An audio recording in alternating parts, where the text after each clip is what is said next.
Бул китептердин дээрлик көбү Борбор Азиялык жазуучулардын калемине таандык. Алардын бир өзгөчөлүгү бар. Бул эмгектер планетадагы 1,5 миллиардтай киши түшүнгөн англис тилине которулган. Эми алардын катарына маркум жазуучу Казат Акматовдун аркат чыгармасы да кошулду. Көргөзмөдөгү ар бир китепте батыш окурмандарына буга чейин белгисиз доор жана каармандар катылган. Open Central Asia Adabi Festivali негизги максаты ушу улуттук жазуучуларды дүйнөлүк аренага алып чыгуу, ошондой эле алардын чыгармачылыгы менен дүйнөлүк окурмандарды таанытуу. Бул фестивалдын негизги ошол жасап аткан иши бул улуттук кыргыз адабиятын кеңири жайылтуу маселесин көздөп атканы бизге аябай мындай бир жакшы жагымдуу процесс катары эсептелет. Фестиваль уже проходит. Hertfordshire Press басма үйү жана Юнус Эмре маданий борборунун көмөгү менен уюштурулган бул иш-чарага быйыл 20дан ашык өлкөдөн рекорддук сандагы 800 жазуучу катышты.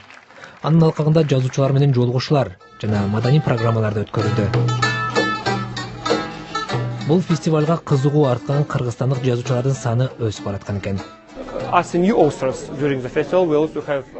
Жаңы авторлордун катарында Кыргызстандан Дүйшөналы Султанкулов бар.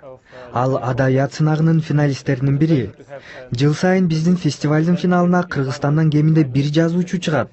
Бул кыргыз адабиятынын деңгээли өсүп, өнүгүп жатканынан кабар берет. Китеп форуму жана адабият фестивали буга чейин Бишкек жана Алматы шаарларында да өткөн. Уюштуруучулар иш-чаранын географиясы кеңейип жатканын айтып, фестиваль Борбор Азия адабиятынын батыштагы терезесине айланат деп ишенишет.